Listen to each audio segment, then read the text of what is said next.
चलिए मंत्र पाठ। ओ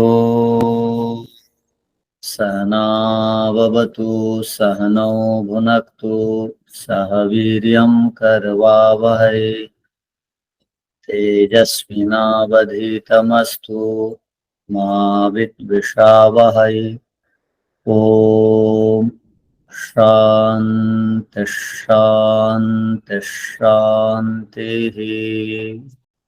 सांख्य दर्शन के प्रथम अध्याय के 79वें सूत्र तक हम लोगों ने विचार कर लिया है। अब आगे 80वें सूत्र पर विचार करेंगे। पीछे के पाठ में से किसी को पूछना है तो पूछ सकते हैं।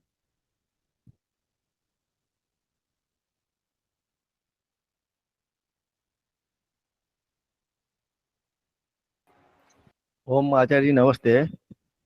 नमस्ते। संसार अवस्तु नहीं है, इसका एक ही कारण है प्रत्यक्ष दर्शन।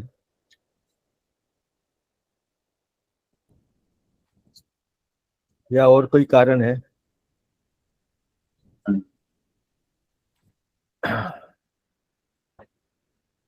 जितने भी प्रमाण हैं, 8 प्रमाण हैं कुल मिलाकर के, उसको संक्षेप में 4-3 कह दिया जाता है। तो उन 8 और या 3 या 4 प्रमाणों में मुख्य प्रमाण क्या है? प्रत्यक्ष प्रमाण। बस प्रत्यक्ष प्रमाण से जो बात सिद्ध हो जाती है वो बाकी प्रमाणों से भी वो बात सिद्ध है। तो जगत प्रत्यक्ष में है तो वहां बाकी प्रमाणों की आवश्यकता नहीं है। जी आचार्य।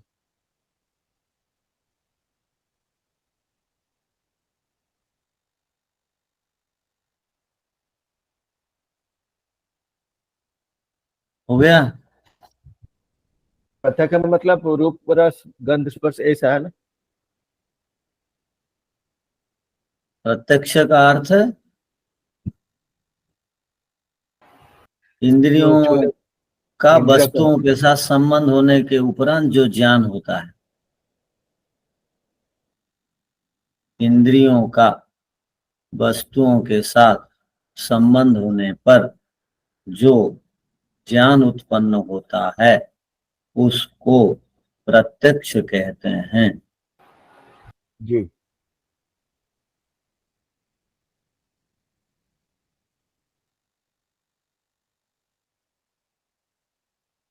तो ठीक है, आगे देखते हैं।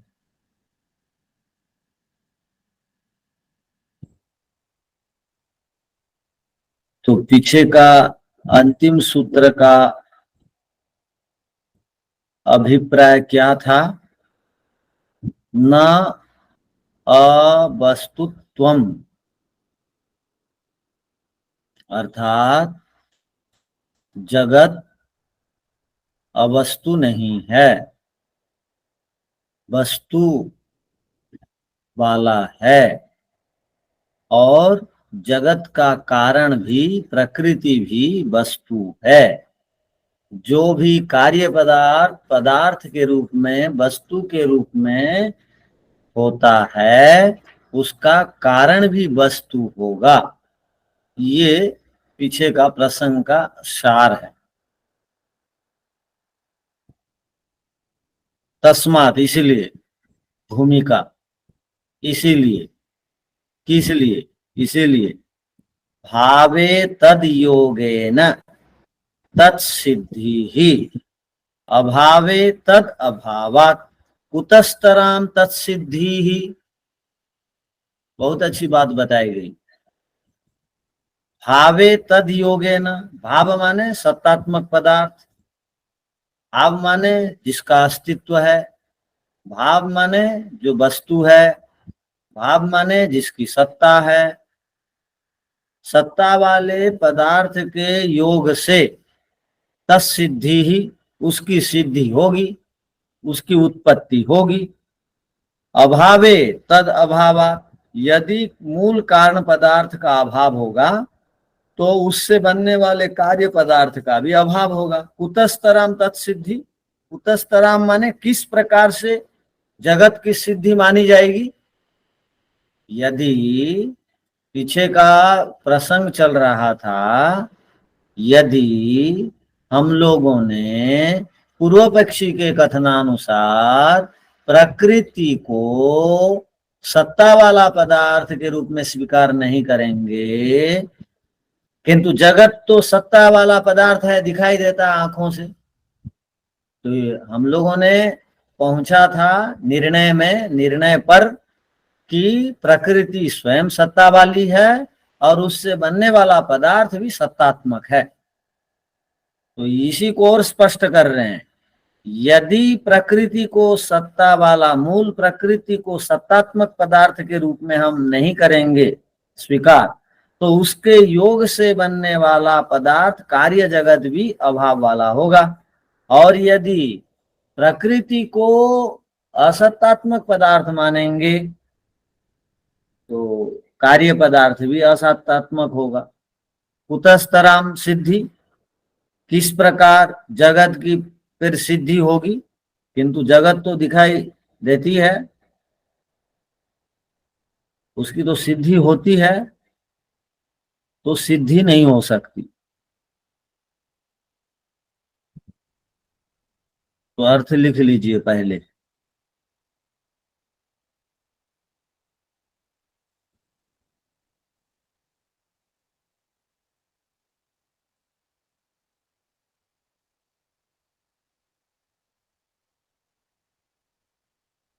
भाव के होने पर,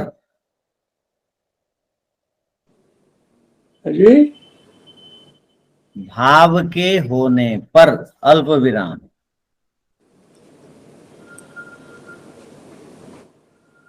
सत्ता के होने पर,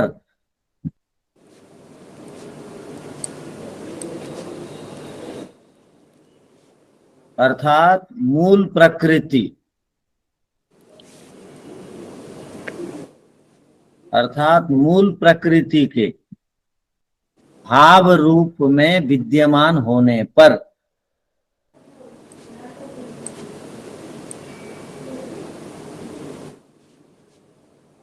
कार्य जगत की सिद्धि होती है।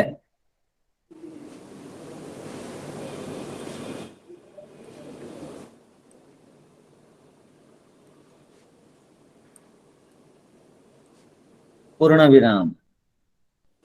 कारण को अभाव मानने पर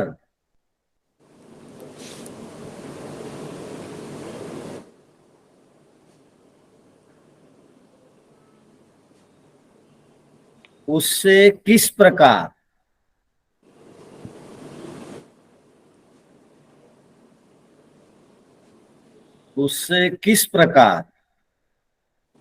सत्तात्मक कार्य जगत की सिद्धि होगी।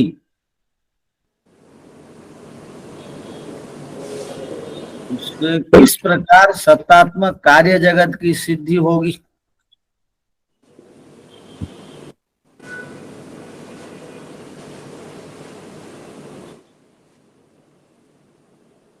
अर्थात मूल प्रकृति,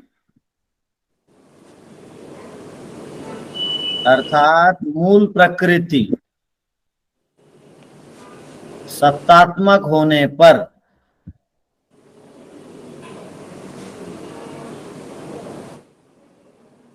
उसके योग से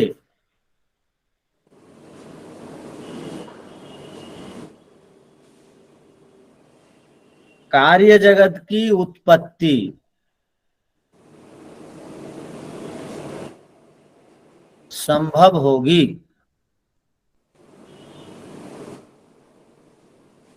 पूर्ण विराम।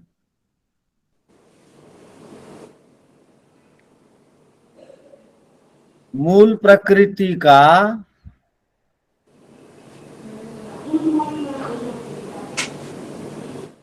अभाव मानने पर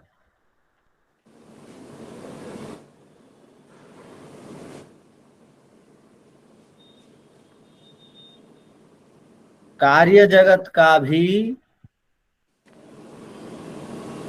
अभाव होने पर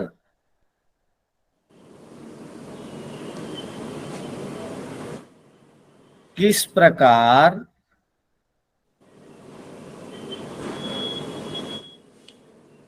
सत्तात्मक जगत की सिद्धि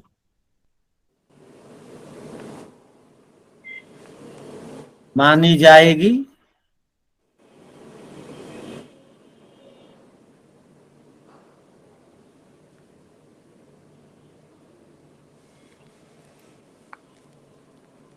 ये सूत्र का अर्थ था।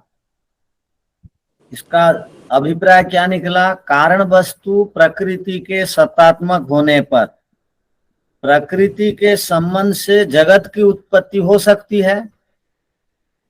यदि कारण वस्तु प्रकृति ना हो तो प्रकृति के अर्थात कारण के ना होने से फिर जगत की उत्पत्ति कैसे हो सकती है?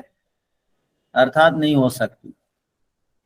प्रकृति है, अतः प्रकृति है और वह सत्तात्मक है, इसलिए जगत भी है।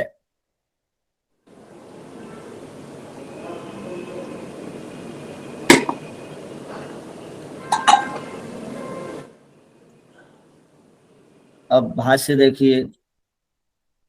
भावे कारणस्य वस्तुत्वे सति, भावे का अर्थ कारण वस्तु रूप में होने पर, तद योगेन तत्संबंधेन उसके संबंध से अर्थात कारण के साथ संबंधित होने से, तत्सिद्धि कार्यस्यापि वस्तुत्व सिद्धिर्भवति, कार्य रूप जगत रूप वस्तु की सिद्धि मानी जाती है।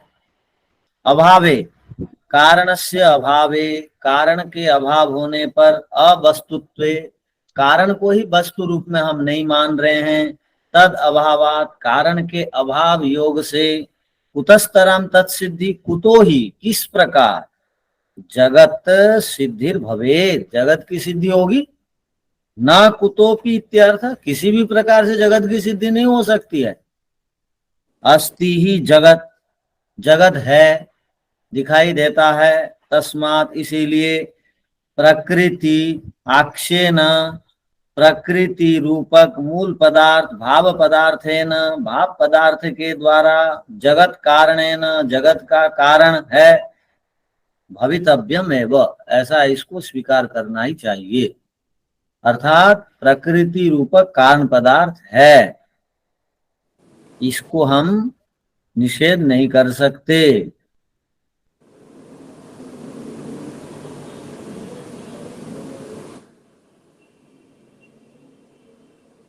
ये एक विषय समाप्त हुआ। अब एक नया विषय,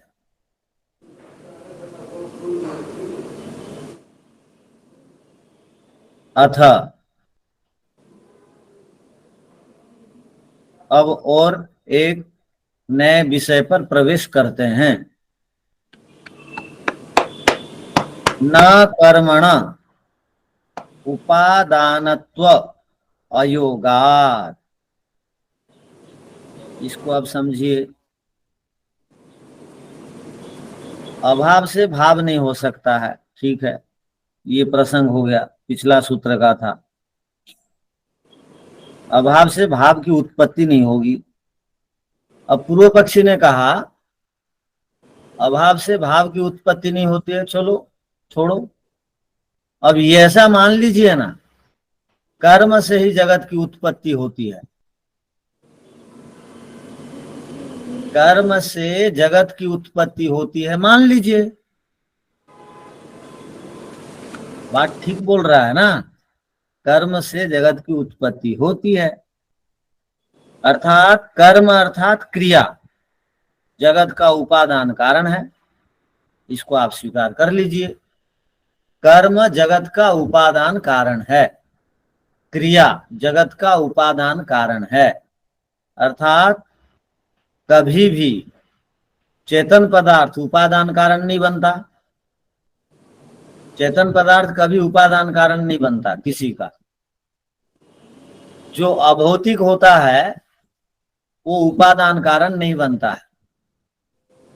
जो भौतिक होता है वो उपादान कारण बनता है, जो जड़ होता है वो उपादान कारण बनता है, जिसमें परिवर्तन होता है वो उपादान कारण बनता है। ध्यान रखिए, जिसमें परिवर्तन होता है वो उपादान कारण बनता है, जो जड़ होता है वो उपादान कारण बनता है, जो द्रव्य है वो उपादान कारण बनेगा, द्रव्य में भी जड़ पदार्थ उपादान कारण बनेंगे, और उसमें गति आदि करने वाला चेतन होगा वो निमित्त बनेगा, और जो सामान्य सहयोग आदि करेंगे वो साधारण कारण बनेंगे। तो सृष्टि को बनाने में तीन कारण काम में आते हैं, एक निमित्त, एक साधारण, एक उपादान। तो अब प्रसंग चल रहा है, ये सृष्टि कर्म से ही बन गई, ऐसा स्वीकार कर लीजिए। एक नया सिद्धांत, कर्म से सृष्टि बन जाता है। उपादानत्व, उपादानत्व, उपादानत्व, उपादानत्व माने उपादान कारणपन। त्व जहां पर लग जाएगा वहां पन शब्द अर्थ निकलेगा। जैसे मनुष्य सब हैं, हम लोग बोलते हैं ना बात बात में इसमें मनुष्यता नहीं है, हिंदी में, संस्कृत में बोलेंगे इसमें मनुष्यत्व नहीं है, इसमें मनुष्यपन नहीं है। तो त्व प्रत्यय जब लग जाता है भाव अर्थ में तो पन अर्थ में आ जाता है। तो कर्म ही में उपादानपन आ गया, ऐसा मान लीजिए ना। तो कर्म ही में उपादान कारण आ जाता है, ऐसा मान लीजिए। तो अब उसको खंडन करेगा। सूत्र का अर्थ समझ में आ गया ना?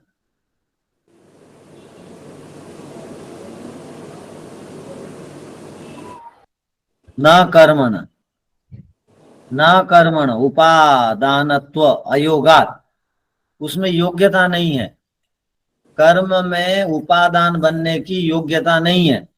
पहले तो प्रश्न क्या था, कर्म ही को उपादान कारण मान लिया जाए।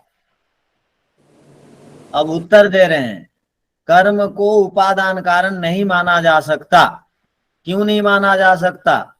कि कर्म में उपादान कारण बनने की योग्यता नहीं है। ऐसे क्यों बोल रहे हैं? कर्म माने क्रिया, और कर्म, आप ये बताइए, कर्म क्षणिक है या स्थायी है? कर्म क्षणिक है। क्षणिक है गुरु जी। ठीक है, कर्म क्षणिक है, स्थायी नहीं है। तो कर्म करते ही समाप्त हो जाता। अब मैं बोला, बोलने का कर्म समाप्त हो गया। एक वाक्य बोला तो वो वाक्य और नहीं है, नहीं है, वो खत्म। अब दूसरा वाक्य शुरू, अब दूसरा वाक्य आरंभ हो गया। तो ये क्रिया करते ही समाप्त हो जाती है।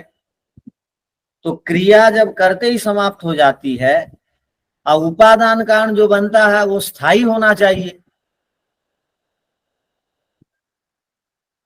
अब मुझे ये बताइए, ये कपड़े का उपादान कारण क्या है? सूत, सूत, धागा या सूत, धागा कपास या सूत। अब है या नहीं वस्त्र के साथ? है जी। वो कर्म के समान समाप्त नहीं हो गया है ना? नहीं। जब कोई पदार्थ स्वयं में स्थायी नहीं है, वो क्षणिक है, और जो दूसरों के आश्रित है, कर्म स्वतंत्र नहीं है। ध्यान रखिए, द्रव्य के साथ कर्म जुड़ा रहता है। क्या बोले? द्रव्य के साथ कर्म जुड़ा है। कभी भी कर्म स्वतंत्र अस्तित्व नहीं रखता है। वो कर्म और गुण द्रव्य के आश्रित रहते हैं। कर्म द्रव्य के आश्रित है। मैं द्रव्य हूं, मेरा शरीर द्रव्य है, पदार्थ है, इसमें कर्म विद्यमान है, चेष्टा आदि, क्रिया आदि। और ये कब तक वो चेष्टा आदि, क्रिया आदि द्रव्य में रहते हैं? जब तक उसमें वेग होता है। कोई भी पदार्थ में वेग जब तक है तब तक उसमें गति होगी, वेग खत्म तो गति खत्म, कर्म खत्म। बात समझ में आ रही है? वेग खत्म तो कर्म खत्म। तो मेरा बोलने का सामर्थ्य है, मेरे में वेग है, गर्मी है, पढ़ा रहा हूं तो बोल लिया,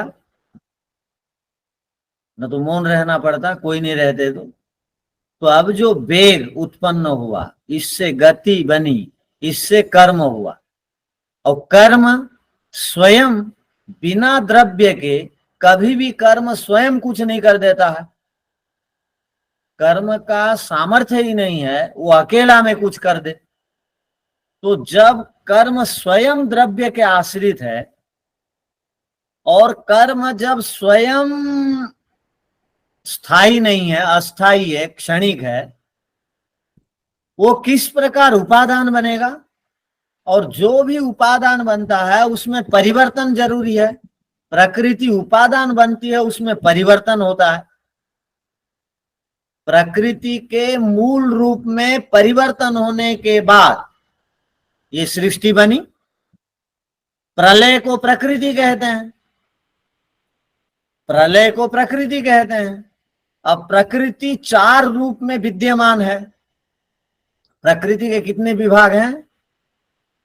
चार विभाग हैं, ध्यान रखिए। आप जो उस दिन पूछ रहे थे प्रकृति के चार विभाग, विशेष, अविशेष, लिंग मात्र, अलिंग, ये प्रकृति के चार विभाग हैं। अर्थात प्रकृति स्वयं मूल रूप से वो प्रलय में उसका मूल रूप विद्यमान रहता है, किंतु प्रकृति को यदि आपको देखना है, समझना है, तो उसके चार रूपों के माध्यम से आप प्रकृति को देखेंगे। विशेष माने क्या? 16 पदार्थों को विशेष कहा गया। इंद्रियों को देख करके आप प्रकृति का अनुमान लगाइए। 5 भूतों को देख करके आप प्रकृति का अनुमान लगाइए। 5 तन्मात्राओं को अविशेष कहते हैं, उनसे प्रकृति का अनुमान लगाइए। अहंकार को अविशेष कहते हैं, उससे आप अनुमान लगाइए। या तो आप बुद्धि से प्रकृति का अनुमान लगाइए, या तो सत्वगुण, रजोगुण, तमोगुण से उसका अनुमान लगाइए। अब पढ़ाते समय लोग सोते हैं, वो कौन से गुण वाले हैं? तमोगुण। दिन में सोते हैं, वो कौन से गुण वाले हैं? तमोगुण। तमोगुण रखने वाला आदमी कभी ऊपर उठेगा? नहीं, नहीं उठेगा, नहीं गुरुजी, नहीं उठेगा। इसलिए दिन में सोना बंद हो जाना चाहिए। तो क्या कहा गया कि प्रकृति 3 गुणों से दिखाई देती है। अब प्रकृति 16 तत्वों से दिखाई देती है। इसलिए योग दर्शन में एक सूत्र हम लोगों ने पढ़ा था, विशेष, अविशेष, लिंग मात्र, अलिंगानी, गुण पर्वाणी। पर्वाणी माने विभाग। प्रकृति को 4 विभागों में बांट करके आप उसको अनुमान से जानो। तो यही प्रकृति है जो उपादान बनती है, इसी में परिवर्तन होता है। ये मूल प्रकृति सत्वगुण, रजोगुण, तमोगुण है। उसमें जो परिवर्तन हो रहा है, क्या परिवर्तन हुआ? बुद्धि का परिवर्तन हुआ, अहंकार का परिवर्तन हुआ, 5 तन्मात्राओं का परिवर्तन हुआ, 11 इंद्रियों का परिवर्तन हुआ और 5 भूतों का परिवर्तन हुआ। और जो पहले बनता है वो दूसरों का कारण बनता है। क्या बात समझ में आई? जो पहले बनता है वो दूसरों का कारण बनता है। वो दूसरों का कारण बनता है। आप में से एक प्रश्न किसी ने पूछा था, आप ही में से याद करिए। आप में से किसी ने कहा कि वो 5 तन्मात्राएं और 11 इंद्रियां, ये सब के सब अहंकार से बनी, किंतु केवल तन्मात्राएं ही क्यों बनी? कारण 5 महाभूतों के। तो उसका उत्तर क्या है? अभी बोला, क्या बोला? उसमें वही सामर्थ्य है। नहीं, अभी क्या बोला? जो पहले बनता है वो जो दूसरों पहले का बनता है। कारण बनता है। तो इंद्रियां पहले बनी या तन्मात्राएं पहली बनी, बताइए। तन्मात्राएं तन्मात्राएं पहले बनी गुरुजी। ठीक है, तन्मात्राएं बनी, इसलिए तन्मात्राएं कारण बन गई, किन की? इंद्रियों के। इंद्रियों की। अच्छा, पंच महाभूत के। पंच महाभूतों के कारण बनी। इंद्रियां तो वो हमारे तक सीमित हैं, आप तक सीमित हैं। तो पंच तन्मात्राएं, एकादश इंद्रियां अहंकार से बनती हैं। तो अहंकार से सबसे पहले कौन सी चीजें बनी? तन्मात्राएं बनी। तो ये पहले बनी बोल करके ये पंच महाभूतों के कारण बन गई। इंद्रियां बाद में बनी तो कारण नहीं बन पाई। तो जो पहले बनती हैं जो चीजें, वो दूसरे कार्य पदार्थों के कारण बनती हैं। ये भी एक नियम याद रखिए। तो यहां पर क्या कहा गया कि कर्म जो द्रव्य के आश्रित है, जिसमें उपादान बनने की योग्यता नहीं है, उपादान बनने की कर्म में योग्यता नहीं है, और कर्म जिस प्रकार प्रकृति में स्वयं विकार होता है, कर्म में वैसा नहीं होता है। स्वयं वो अविद्या आदि के कारण उल्टा पुल्टा करते रहता है दूसरों के कारण, तो उल्टा पुल्टा कर्म करता है, कभी सकाम कभी कुछ करता है। किंतु केवल कर्म अकेले वो उपादान कारण बनने की योग्यता नहीं रखता। ये सूत्र का अभिप्राय है। जो भी यदि कहेंगे कर्म उपादान कारण बन जाएगा, ये क्यों कहना चाह रहे हैं पता है? ये सब बातें क्यों आ रही हैं? ये सब बातें इसलिए आ रही हैं कि इसलिए आ रही हैं, ये सब बातों के पीछे कारण यही है कि पूर्व पक्षी या दुनिया के लोग यही चाहते हैं कि क्यों प्रकृति का विवेक करें। प्रकृति को छोड़ दीजिए ना, प्रकृति का बिना विवेक हुए मुक्ति नहीं मिलेगा, ध्यान रखिए। तो ये बोल रहे हैं कर्म के द्वारा जगत का निर्माण हो गया बोल देंगे, स्वीकार कर लेंगे, तो प्रकृति को मानने की और आवश्यकता नहीं है। प्रकृति को नहीं मानेंगे तो उसको विवेक करने की भी और आवश्यकता नहीं है। तो तीन पदार्थों का विवेक हुए बिना मुक्ति नहीं मिलेगी। आपको इस जन्म में न तो आगे के जन्म में प्रकृति का विवेक करना पड़ेगा, न तो मुक्ति नहीं मिलेगी। तो प्रकृति का विवेक कराने के लिए ये सारी बातें हो रही हैं। तो वो बोल रहा है प्रकृति का विवेक ही क्यों करें, प्रकृति का विवेक के बिना भी मान लिया जाए।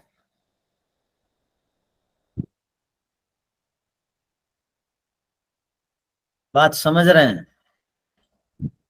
नहीं? हाँ या नहीं? नहीं गुरुजी। इसमें क्या समस्या हुई?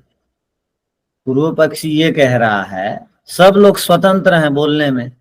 पूर्व पक्षी ने कहा कि प्रकृति को विवेक हम क्यों करें, प्रकृति को हम जगत का कारण क्यों माने, हम क्यों नहीं कर्म से जगत की उत्पत्ति होते हैं ऐसे मान लें। तो प्रकृति को यदि छोड़ देंगे, नजरअंदाज कर देंगे, कर्म से जगत की उत्पत्ति है मान लेंगे, तो कर्म से आप विभिन्न प्रकार के पुरुषार्थों को सिद्ध करते हैं या नहीं, बताइए।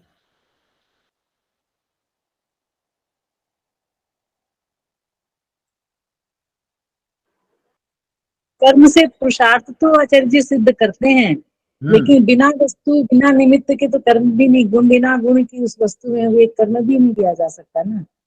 कर्म आश्रित है उस वस्तु के, किससे कर्म करेंगे? कर्म तो एक क्रिया है, तो कोई चीज तो होनी चाहिए जिससे कर्म करेंगे। अब ये बताइए, मजदूर नहीं आएंगे तो भवन बनेगा? नहीं बनेगा, नहीं बनेगा। नहीं दर्जी नहीं है तो कमीज सिल के अपने आप आ जाएगा? तो दर्जी कर्म चाहिए।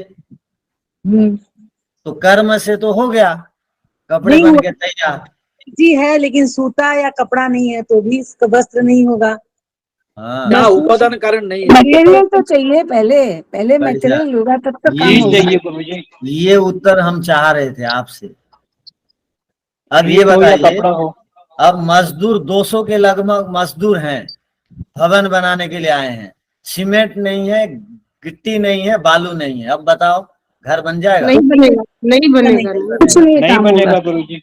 और कपड़ा नहीं है, सिलने वाले मशीन पर दर्जी लोग बैठे हुए हैं, नहीं, अब बोल रहे हैं कोपिन बना के जल्दी दो जल्दी दो। नहीं कहाँ से बनेगा। दे, मेन वो चीज है ही कर्म तो नहीं। कर देगा, मशीन को चला देगा, किंतु बिना सूत के, बिना कैसे कपड़े का क्या बनेगा? सिलेगा वो? मशीन की केवल आवाज भराएगी। तो वैसे ही जिस प्रकार बिना रॉ मटेरियल के, देखिए कर्म भी की आवश्यकता है और रॉ मटेरियल की भी आवश्यकता है, संसाधनों की भी आवश्यकता है। केवल कर्म से जगत की सिद्धि नहीं होगी, केवल रॉ मटेरियल से भी कर्म की सिद्धि नहीं होगी। गिट्टी पत्थर आदि सब पड़े हुए हैं, सीमेंट रॉड वगैरह, और हाँ कर्मचारी जी, हाँ नहीं, जी। काम करने वाले, तो कुछ नहीं है, नहीं, मैं भवन नहीं बनेगा। नहीं बनेगा। तो अब यही कहना चाह रहे हैं कि केवल कर्म से जगत की उत्पत्ति नहीं होगी, ये बताना चाह रहे हैं।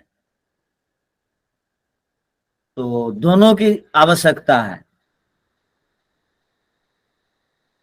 तो केवल कर्म से नहीं है, तो अब केवल उपादान कारण प्रकृति विद्यमान है, ईश्वर नहीं है, और ईंट पत्थर विद्यमान है, मनुष्य नहीं है, तो कुछ नहीं बन सकता है। तो कर्म की भी आवश्यकता है, प्रकृति की भी आवश्यकता है। तो आप जो कह रहे हो प्रकृति को छोड़ दो, कर्म से जगत की उत्पत्ति मान लो, ये संभव नहीं है। चलिए अब सूत्र का अर्थ लिखिए।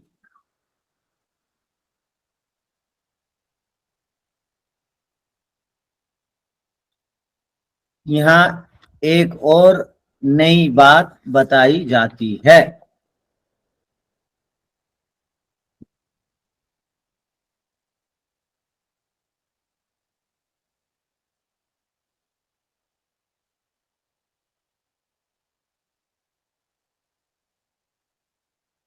पिछले प्रसंग में पूर्व पक्षी के द्वारा कहा गया था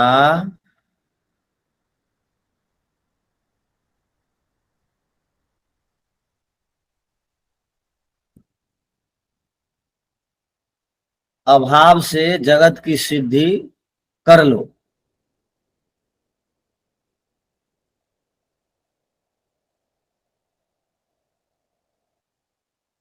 तो उसके उत्तर में बताया गया था अभाव से भाव की उत्पत्ति नहीं हो सकती।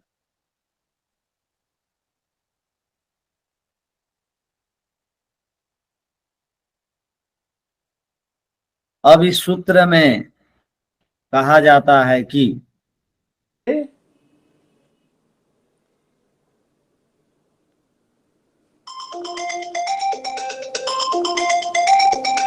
केवल कर्म बराबर क्रिया को,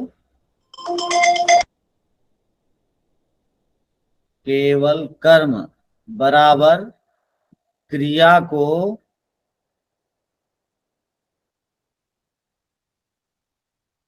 जगत का उपादान कारण मान लेना चाहिए।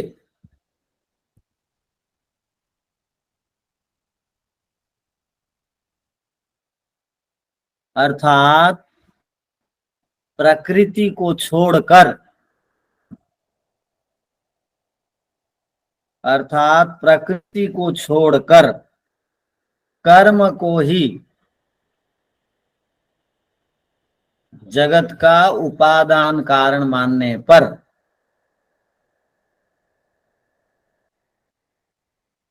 क्या समस्या है?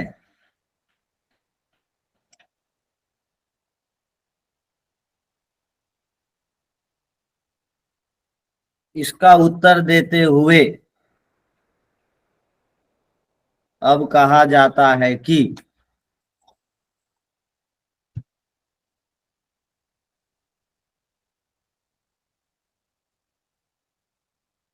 केवल कर्म से भी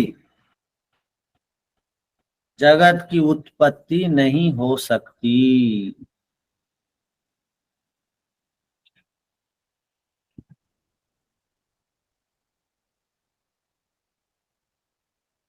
अर्थात कितना भी कर्म कर लीजिए,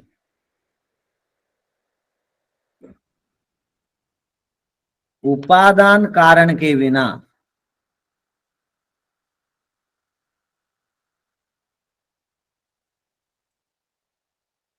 जगत नहीं बनेगा।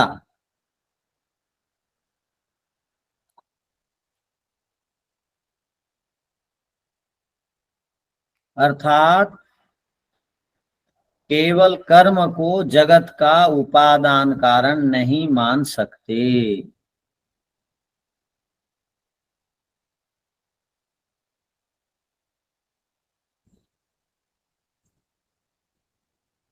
क्योंकि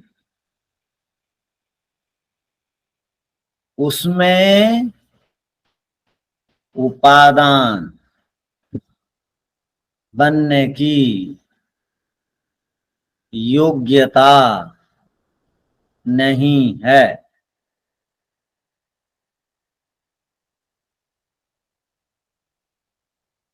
और भी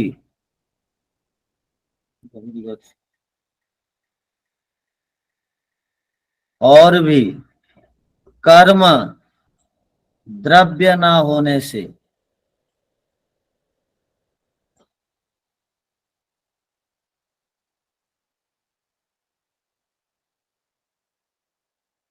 कर्म स्वयं द्रव्याश्रित होने से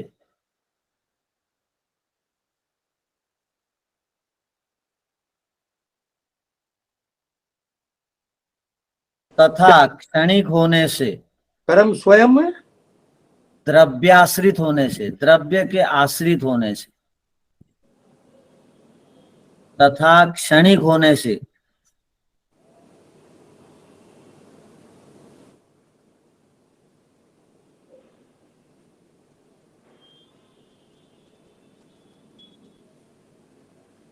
हो गया। क्षणिक होने से कर्म को जगत का उपादान कारण नहीं माना जा सकता।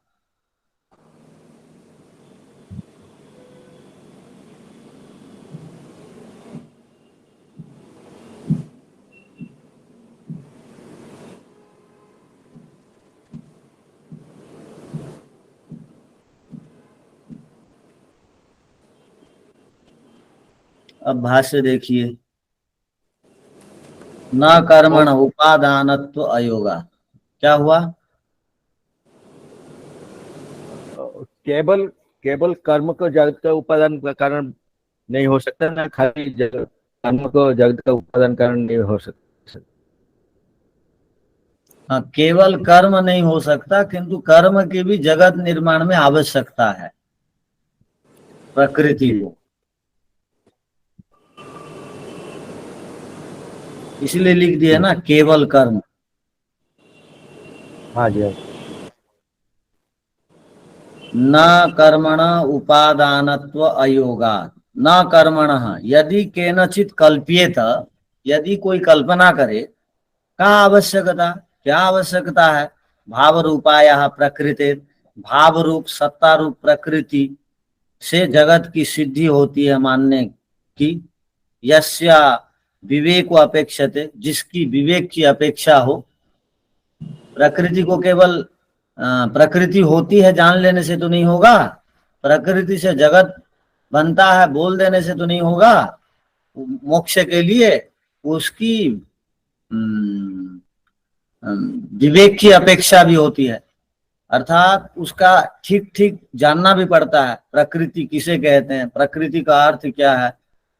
प्रकृति को समाधि के द्वारा साक्षात्कार करने को कहा जाता है। अब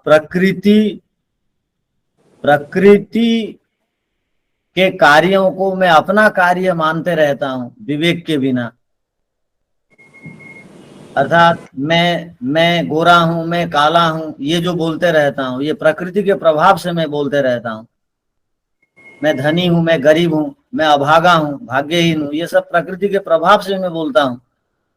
मैं पहलवान हूं, मैं अमुक डिग्री होल्डर हूं, मैं इतनी गाड़ी वाला हूं, ये प्रकृति के प्रभाव से बोलते रहता हूं। इसलिए प्रकृति का जब विवेक हो जाएगा तब मैं और ये नहीं बोलूंगा जो बोल रहा हूं। तो विवेक की अपेक्षा और करने की आवश्यकता नहीं होगी, क्योंकि जगत की सिद्धि में हम कर्म को यदि मान लेंगे सीधा सीधा तो उसको और मानने की आवश्यकता नहीं। जगत सिद्धि कर्म के द्वारा हो जाती। तभी न कर्मणो जगत सिद्धि संभवते, कर्म के द्वारा जगत की सिद्धि नहीं हो सकती। यतः क्यों, उपादानत्व अयोगात कर्मणो द्रव्यनिष्ठत्वात्, कर्म जो है द्रव्य के आश्रित है, द्रव्य के बिना कर्म नहीं ठहरता। द्रव्यात भिन्नम न तत्स सत्ताकम, वो द्रव्य के बिना कर्म अपनी सत्ता को भी बजाय नहीं रख सकता। भवतु तत्कार्य से लक्षणम न तो उपादान, ये कर्म जो है ये क्रिया को बोलते हैं, और बिना उपादान के क्रिया से केवल, कर्म से केवल कुछ भी संभव नहीं है दुनिया में, ये कहना चाह रहे हैं। जैसे ईंट पत्थर आदि है उपादान, और कर्म नहीं है तो काम नहीं चलेगा। और यदि मजदूर हैं कर्म करने वाले, ईंट पत्थर आदि नहीं है तो भी काम नहीं चलेगा। यही बता रहे हैं। तो उपादानम तस्य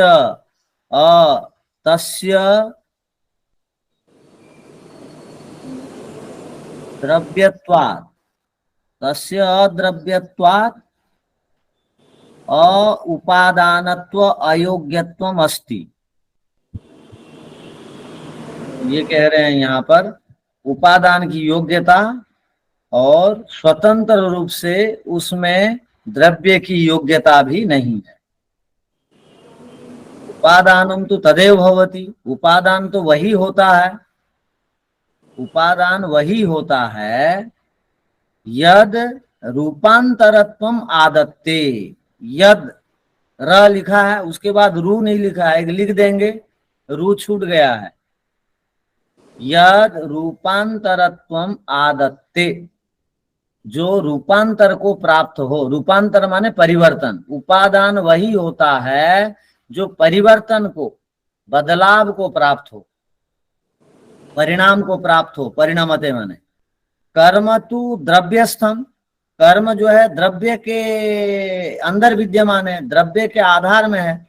यावत कर्मणो अंतः स्यात् तावदेव अवतिष्ठते, जब तक कर्म की समाप्ति ना हो तब तक कर्म रहता है। अर्थात जब तक व्यक्ति में वेग है, उतावलापन है, तब तक वो कर्म करता है। थक जाने के बाद तो नहीं करता, या जितनी आवश्यकता है उतना बोलता करता है, तो उसके बाद तो कर्म नहीं ठहरता है। न स्थायी, कर्म तो स्थायी नहीं है। किंतु प्रकृति रेव परिणामो जगत, किंतु जगत जो है प्रकृति का ही परिणाम है, विकार है जगत। तस्मात् प्रकृतेर विवेको अपेक्षते ही, इसलिए प्रकृति का विवेक की अपेक्षा करनी चाहिए। प्रकृति का विवेक होना चाहिए सबको, न तो मुक्ति नहीं मिलेगी। तीनों में से एक का भी विवेक नहीं हुआ तो मुक्ति से चूक जाएंगे।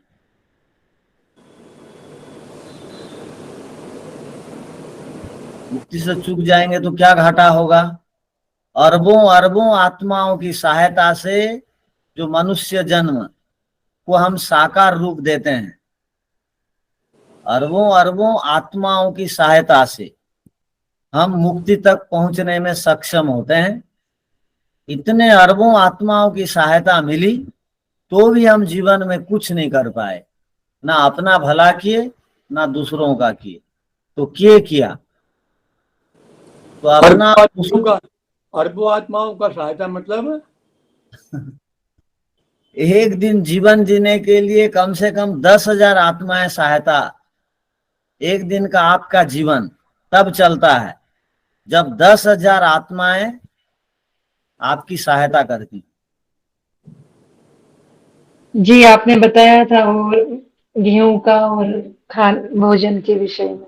हाँ, 100 ग्राम भात खाते हैं या 100 ग्राम गेहूं की रोटी खाते हैं तो 100 ग्राम जो गेहूं बना उसमें कितनी आत्माएं थी? एक दिन में 100 ग्राम आटा, 50 ग्राम दाल, सब्जी, जूस, चाय, ये सब वृक्षों में आत्माएं रहती हैं। वो आत्माओं के कारण वो अनाज आपको प्राप्त हुआ। तो एक दिन जीवन के लिए कितनी आत्माएं आपके लिए तप करी, तब आपको एक दिन का भोजन मिला।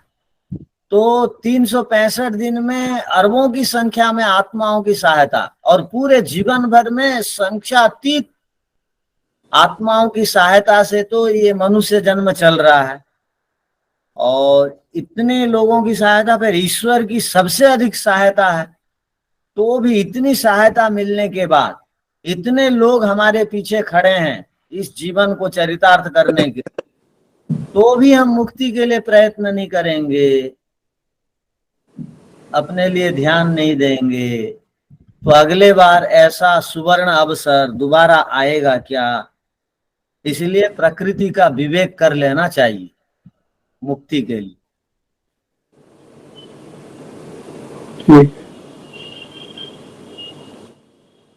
ठीक है।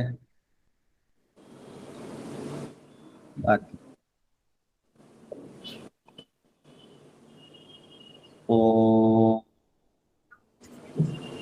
शांति शांति शांति। सब नमस्ते जी।